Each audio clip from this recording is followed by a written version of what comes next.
আচ্ছা, ফেরেশতার সংখ্যা কত বলেন? যে ফেরেশতা কতজন? ফেরেশতারা অসংখ্য অগণিত ফেরেশতা। ফেরেশতারা পুরুষ না মহিলা? যে সবাই কয় না, দেখি কি নতুন কথা, এটা শুনেন নাই কোনোদিন? ফেরেশতারা কি পুরুষ না মহিলা? পুরুষও না মহিলাও না। মাশাআল্লাহ, আকীদা তো খুব পরিষ্কার, বিশুদ্ধ আকীদা, সহি আকীদা। তাহলে ফেরেশতারা পুরুষও না। আচ্ছা, ফেরেশতারা কিসের তৈরি? মাশাআল্লাহ, সব জানে দেখি। আমরা কিসের তৈরি? জিনেরা কিসের তৈরি? আচ্ছা, এই তিনটার মধ্যে সবচেয়ে সম্মানিত কোনটা? আচ্ছা, মাটির দাম বেশি না নূরের দাম বেশি? নূরের দাম বেশি না আগুনের দাম বেশি? জি, মাশাআল্লাহ, এগুলো জানে, দেখছেন? আলহামদুলিল্লাহ, আকীদা কত পরিষ্কার। তাহলে কোনটার থেকে কোনটার দাম বেশি? মাটির দাম বেশি না নূরের দাম বেশি? আমরা অনেক সময় নবী সাল্লাল্লাহু আলাইহি ওয়াসাল্লামের সম্মান মর্যাদা বাড়ানোর জন্য আমাদের কোনো ভাই কয় আল্লাহ রাসূল সাল্লাল্লাহু আলাইহি ওয়াসাল্লাম নূরের তৈরি। তো নবী সাল্লাল্লাহু আলাইহি ওয়াসাল্লাম নূরের তৈরি হইলে নবী সাল্লাল্লাহু আলাইহি ওয়াসাল্লামের সম্মানটা তো কমাই দেওয়া হইলো, বাড়ানো হইলো না। কারণ মাটির দাম নূরের চাইতে বেশি। ফেরেশতাদেরকে আল্লাহ তৈরি করছেন নূর দিয়ে, কিন্তু তারা আমাদের খাদেম, আমরা তাদের বস। কি বলেন? আল্লাহ পাক আদম আলাইহিস সালামকে তৈরি করার পরে মাটি দিয়ে বানাইছে, বানায় ফেরেশতাদেরকে কি বলছেন? ওয়া ইয কুল্লা লিল মালাইকাতি ইসজুদু লি আদম, ও ফেরেশতারা আদমকে সাজদা করো। নূরওয়ালারা মাটিওয়ালারা সাজদা করো। তাহলে আল্লাহ পাক নূরের চাইতে মাটিকে সম্মান দিছেন বেশি। আচ্ছা, ইবলিস হলো সবচেয়ে বড় যুক্তিবাদী। সবচেয়ে বড় যুক্তিবাদী কে? ইবলিস। ইবলিস কি বলে উঠল?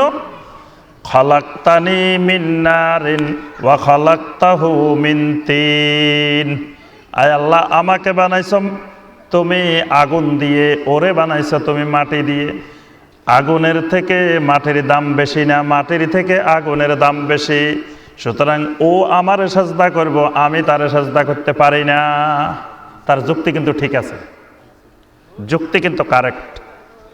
কিন্তু আল্লাহ রাব্বুল আলামিন বলেন, ওহীর কাছে আমি আল্লাহর নির্দেশের কাছে কোনো যুক্তি কাজে আসবে না। অজু ভঙ্গের কারণের সাথে অজুর করার সাথে মিল নেই। অজু করার সময় যে অঙ্গ দুই, অজু ভঙ্গের কারণের সাথে অজুর মিল আছে না? অনেক কিছু যুক্তি মিলে না।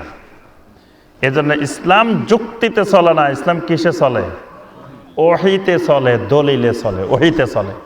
বুঝে আসুক আর না আসুক, আল্লাহ বলছে মানতে হবে, আল্লাহ রাসূল সাল্লাল্লাহু আলাইহি ওয়াসাল্লাম বলছেন মানতে হবে। ইবলিস যুক্তি দেখাইছে, যুক্তি দেখায় কি হয়েছে? ইবলিস হয়ে গেছে। তাহলে আল্লাহ পাক যাকে যেই সম্মান দিয়েছেন ওইটাই যথোপযুক্ত সম্মান।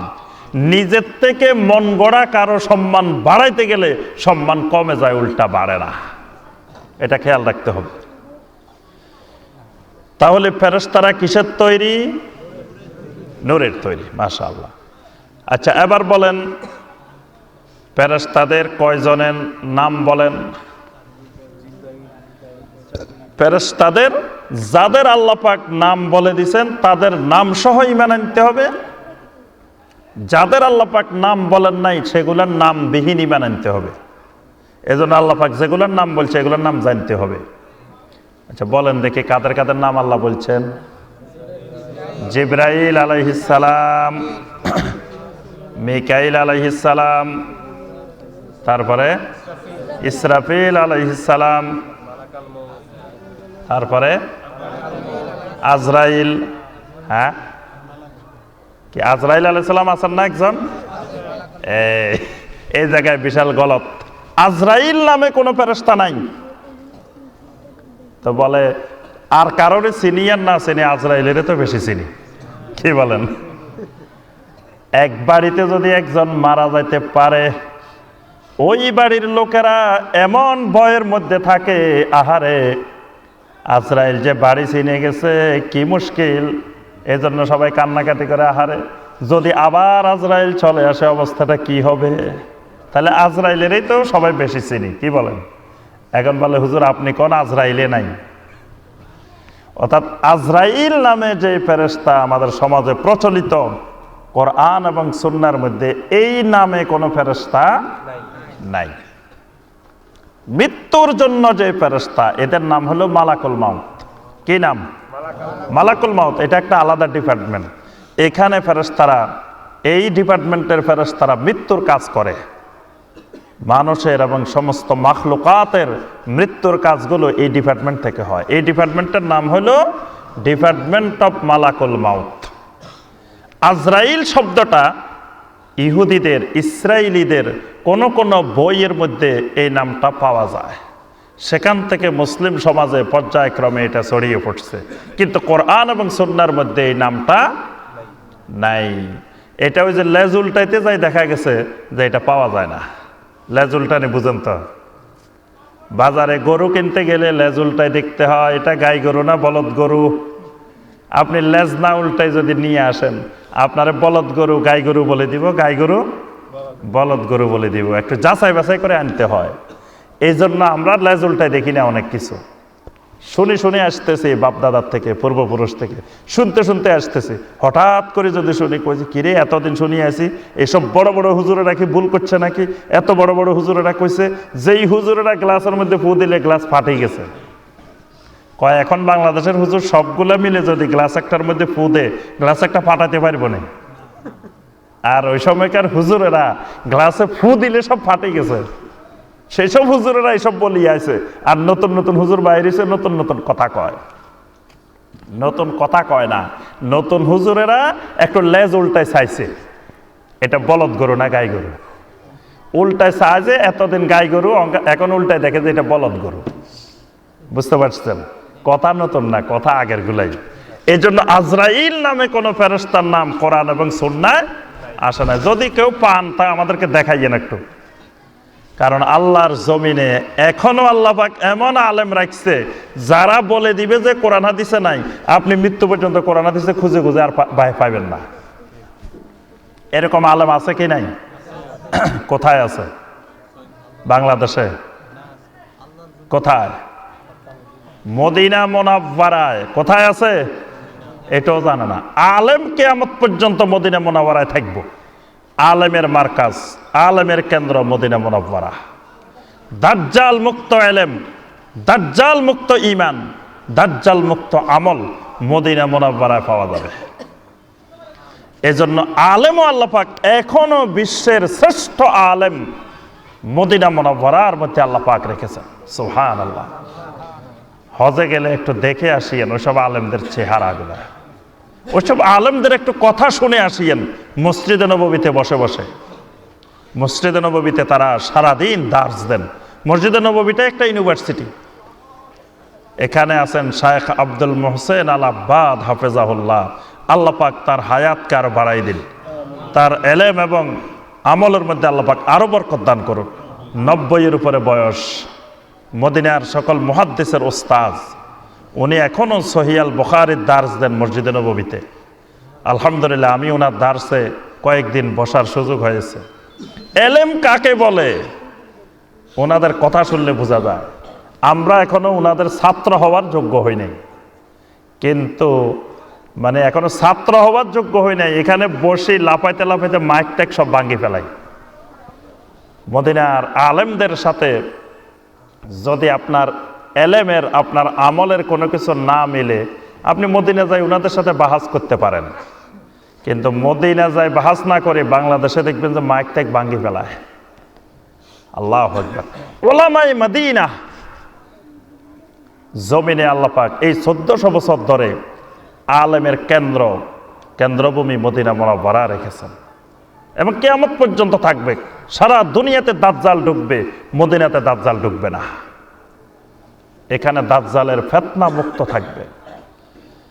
তাহলে আমি যে কথাটা বলতেছিলাম, আল্লাহ রাব্বুল আলামিনের ফেরেশতা মালাইকা, এই যে আজরাইল নামে কোনো ফেরেশতা নাই, এই কথা মদিনার আলেমেরা বলে দিছে। বাস পরে পরে প্রশ্ন করা যাবে, মাঝখান দিনে। মদিনার ওলামায়ে কেরাম যদি বলে দেন যে এই আজরাইল শব্দটা কোরআনে কারিমের প্রথম থেকে শেষ পর্যন্ত নাই, নবী সাল্লাল্লাহু আলাইহি সাল্লামের কোনো হাদিসে নাই, সারা দুনিয়ার কোনো আলেম বের করে দেখাতে পারবে না। এই জন্য আমাদের খুঁটি জোর হয়েছে ওই জায়গায়, বুঝতে পারছেন? কারণ আমরা কি কোরআন সব পড়ে ফেলছি বা হাদিস সব পড়ে ফেলছি? না। এই জন্য আমরা উনাদের কথার খুঁটি জোরে বলি যে এটা কোরআন হাদিসে নাই। কারণ আল্লাহ পাক ওই আলেম রেখেছেন যাদের কথার উপরে নির্ভর করা যায়। তারা বলে দিলে যে নাই, আমরা খুঁজে সারা জীবন বের করতে পারবো না। আল্লাহ পাক এরকম আলেমও জমিনে রেখেছেন, কারণ এরকম আলেম না থাকলে আল্লাহর জমিনে আল্লাহর দিনও থাকবে না। আল্লাহর দিন আল্লাহ পাক এই সকল ওলামায়ে কেরামদের দ্বারা আল্লাহ পাক হেফাজত করেন। এমন এমন আলেম আল্লাহ তৈরি করে দিয়েছেন যেগুলোর কল্পনা করলে আমাদের কাছে বুঝে আসে না। হায়াত পাইছে 50 বছর। ইমাম নববী রহমতুল্লাহ আলাইহি 44 বছর বয়সে ইন্তেকাল করছেন। হায়াত হলো মাত্র 44 বছর। 44 বছরে সহিহ মুসলিমের মতো হাদিসের কিতাবের বিশাল ব্যাখ্যা লিখে ফেলছে, অসংখ্য বিশাল বিশাল কিতাব লিখে ফেলছে। 44 বছর হায়াত, কল্পনার বাহিরে। মানে আল্লাহ পাক অল্প হায়াতের মধ্যে এত বরকত দেন আলেমদের। আমাদের ওস্তাদ ডক্টর আব্দুল্লাহ জাহাঙ্গীর রাহিমাহুল্লাহ মারা গেছেন, শাহাদাত বরণ করেছেন, আল্লাহ পাক নিয়ে গেছেন। কিন্তু এই অল্প সময়ের মধ্যে এমন এমন কিতাব লিখছেন যেটা একটা কিতাব সারা জীবন গবেষণা করিও লেখা যায় না, এরকম কিতাব লিখে ফেলছেন। আল্লাহ পাক অল্প সময়ের মধ্যে বিশাল বরকত দিয়ে দিচ্ছেন। তাহলে আমরা পাইলাম জিব্রাইল, ইসরাফিল, মিকাইল। কোরআনে কারিমে আরেকটা ফেরেশতার নাম আছে মালেক। মালেক হলো জাহান্নামের কারারক্ষী, প্রধান অফিসার, তার নাম হলো কি? মালেক। এইগুলো কোরআনে কারিমের মধ্যে এই ফেরেশতাগুলোর নাম আছে। আর হাদিসে কিছু ফেরেশতার নাম আছে। একজন আছে রেদওয়ান। রেদওয়ান হলো জান্নাতের যিনি তত্ত্বাবধান করেন, দেখাশোনা করেন। এরকম আরো কিছু ফেরেশতার নাম পাওয়া যায়, এইগুলো নাম সহকারে। আর যেগুলোর নাম পাওয়া যায় না সেগুলোর নাম বিহীনভাবে ঈমান আনতে হবে। ফেরেশতারা আকার বিহীন থাকেন, তবে মাঝে মাঝে তাদের আকার ধারণ করে।